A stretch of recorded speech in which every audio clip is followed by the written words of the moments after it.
बिस्मिल्लाहिर्रहमानिर्रहीम। टेस्टी। जी हाँ, आज हम बनाएंगे बहुत ही टेस्टी सब्जी और इसे आम जुबान में कहा जाता है गवार की फलियाँ। बहुत से लोग इसके नाम की वजह से इसे नहीं खाते और बहुत से लोग इसकी शक्ल की वजह से इसे नहीं खाते हैं। लेकिन अगर यही लोग जान लें कि इन्हें ना खाने की वजह से वो इसमें छुपे बहुत से फायदों को ठुकरा रहे हैं तो वो ज़रूर इसे खाने लगेंगे। और आज हम इसे जिस अंदाज में बनाएंगे ये बनेगी भी बहुत टेस्टी इंशाल्लाह। इन फलियों में गोश्त जितनी ताकत होती है और अगर हामला ख्वातीन इसे खाती हैं तो उससे बच्चे की हड्डियां बहुत मजबूत हो जाती हैं। शुगर पेशेंट्स के लिए ये बहुत अच्छी चीज़ है क्योंकि इससे ब्लड शुगर कंट्रोल में रहता है। इसके अलावा कोलेस्ट्रॉल को कंट्रोल करने में भी ये बहुत अहम किरदार अदा करती हैं। तो चले मजीद अपना टाइम वेस्ट किए बगैर अपनी रेसिपी स्टार्ट करते हैं। टेस्टी। तो यहाँ पे हमने फलियाँ ली हैं 1 kg। ये इस तरह से बंचेस की शक्ल में आती है मार्केट से। असल बात पूछें तो इसे पकाने में इतना टाइम नहीं लगता है जितना सब्जी को बनाने में टाइम लगता है। मेरा मतलब है इसे काटने में टाइम लगता है। तो इसकी डंडियाँ हमने उतार ली हैं, इसके आगे और पीछे वाले हिस्से हमने रिमूव कर लिए हैं। अब कुछ लोग तो इसे बहुत छोटे छोटे से पीसीज में काट लेते हैं, तो ये आप पे डिपेंड करता है आप इसे कैसे पसंद करते हैं। तो मैं इसे ज़्यादा छोटे पीसीज में नहीं काटूंगी, बस इन्हें हाफ करती जाऊंगी। तो यहाँ पे हम अपने पैन में लेंगे कुकिंग ऑयल। कुकिंग ऑयल में आजकल सरसों का ही यूज़ कर रही हूँ ज़्यादातर सब्जियाँ बनाने में। सुल्तान का कुकिंग ऑयल मैं यूज़ कर रही हूँ आज, क्योंकि जो घानी से लेके मैंने ऑयल साफ़ किया था और उसकी रेसिपी भी आपसे शेयर की थी वो आजकल ख़त्म हो चुका है और मज़ीद वो मुझे घानी से मिल नहीं रहा है। आप अगर सरसों के तेल में से नहीं पकाना चाहते हैं तो कोई भी कुकिंग ऑयल या घी जो आपके घर में इस्तेमाल होता है कुकिंग के लिए वो आप यूज़ कर सकते हैं, इसमें ऐसा कोई इशू नहीं है। अब इसमें हमने प्याज ऐड किए हैं और आपने देखा है कि आपको ये काफ़ी ज़्यादा क्वांटिटी में प्याज लग रहे होंगे। तो यहाँ पे मैंने बड़े साइज़ के 4 अदद प्याज को इस तरह से लंबे पीसेस में काटा है, जिस तरह से हम इसे चावलों के लिए काटते हैं। असल में इस रेसिपी में प्याज ज़्यादा ही अच्छे लगते हैं, इस सब्जी का टेस्ट प्याजों की वजह से और भी अच्छा हो जाता है। अब इनको हमने ब्राउन नहीं करना है, सिर्फ हल्का सा नरम ही करेंगे।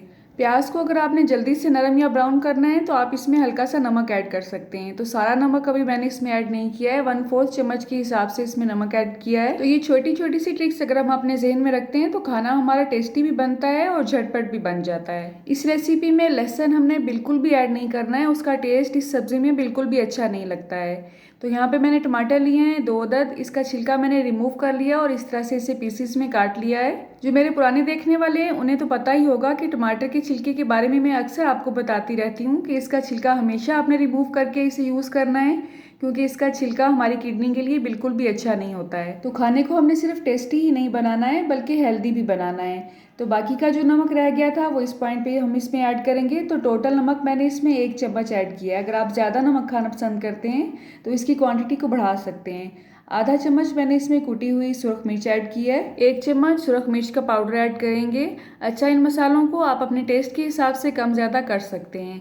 आधा चम्मच इसमें हल्दी ऐड करेंगे, हल्दी का पाउडर ऐड किया है मैंने इसमें। आप चाहें तो इसमें फ्रेश हल्दी कूट के भी ऐड कर सकते हैं। 1.5 चम्मच के हिसाब से खुश्क धनिया ऐड किया है और इसे मैंने पाउडर की फॉर्म में नहीं लिया है बल्कि मोटा मोटा सा कूट लिया है। खुश्क धनिया की खुशबू इसमें बहुत ही अच्छी लगती है, लेकिन ये याद रहे कि आपने इसे पाउडर फॉर्म में नहीं लेना है बल्कि दरदरा सा कूटा हुआ ऐड करना है, ठीक है।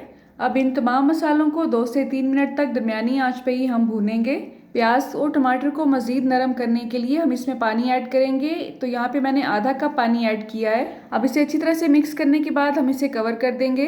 5 से 7 मिनट के लिए इसे कवर करके ही पकाएंगे। असल में हमने ग्रेवी इस तरह से रेडी करनी है कि प्याज नरम हो जाए और ऑयल सेपरेट होना शुरू हो जाए, लेकिन हमने प्याजों को मैश नहीं करना है। तो अच्छा सा टाइम दे के बहुत ही प्यार के साथ आपने इसे भूनना है। मसाला हमारा अल्हम्दुलिल्लाह बहुत अच्छा सा बन चुका है, इसमें हमने कोई भी अदरक या लहसुन ऐड नहीं किया है, ये बात आपने याद रखनी है, ठीक है।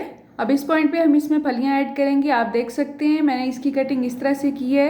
एक पीस तकरीबन 1 इंच का ही है, इससे ज़्यादा छोटी कटिंग मुझे अच्छी नहीं लगती है। अब इन फलियों को मसाले में हम अच्छी तरह से मिक्स कर लेंगे और इन फलियों को गलाने के लिए हम इसमें मज़ीद पानी ऐड करेंगे। आधा गिलास मैंने इसमें पानी ऐड किया है इस वक्त। आज मैं फलियों को आलू के साथ रेडी करूंगी। बहुत से घरों में इसे गोश्त के साथ भी बनाया जाता है और बहुत से लोग इसे चिकन के साथ खाना भी पसंद करते हैं। तो फलियों के साथ ही हमने आलू ऐड नहीं करने हैं, बल्कि इसे हम तकरीबन हाफ कुक करेंगे, उसके बाद इसमें आलू ऐड करेंगे। पानी ऐड करने के बाद मैंने इसे कवर करके तकरीबन 10 से 12 मिनट के लिए दरमियानी आंच पे ही पकाया है और ये ऑलमोस्ट हाफ डन हो चुकी हैं। इस पॉइंट पे हमने इसमें आलू ऐड करने हैं और आलू आपने ज़्यादा मोटे मोटे पीसेस में नहीं काटने हैं, दरमियानी साइज़ के ही काटेंगे। अब इसे अच्छी तरह से मिक्स करने के बाद इसे मज़ीद गलाने के लिए हम इसमें पानी ऐड करेंगे आधा गिलास।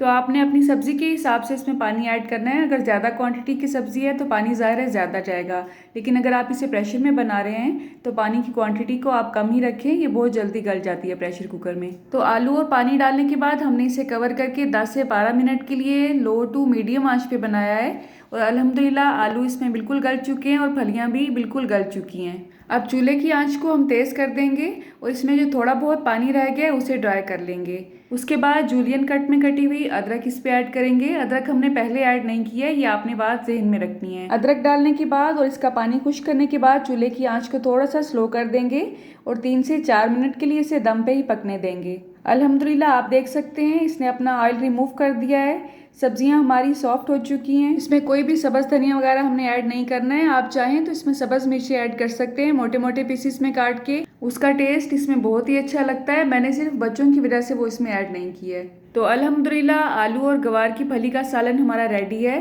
जब भी इसका सीज़न हो इसे 2 से 3 मरतबा ज़रूर खाया करें, क्योंकि अल्लाह ने हमारे लिए जो नेमत भी बनाई है उसमें बेइंतहा फ़ायदे भी रखे हैं। सर्विंग करते वक्त आपने थोड़ी सी जूलियन कट में कटी हुई अदरक इस पर स्प्रिंकल करनी है, इससे इसका टेस्ट भी अच्छा आता है और लुक भी अच्छी आती है।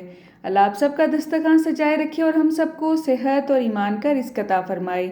अल्लाह हम सब के रिस्क में कसरत से ज़्यादा बरकत और आसानी अता फरमाए। रुके सुने, जाने से पहले वीडियो को लाइक कर दें, अच्छी लगी तो शेयर कर दें और सब्सक्राइब करने के बाद बेल का आइकन भी ज़रूर प्रेस करें। जज़ाकल्लाह। मेरी नेक्स्ट वीडियो तक अल्लाह हाफ़िज़।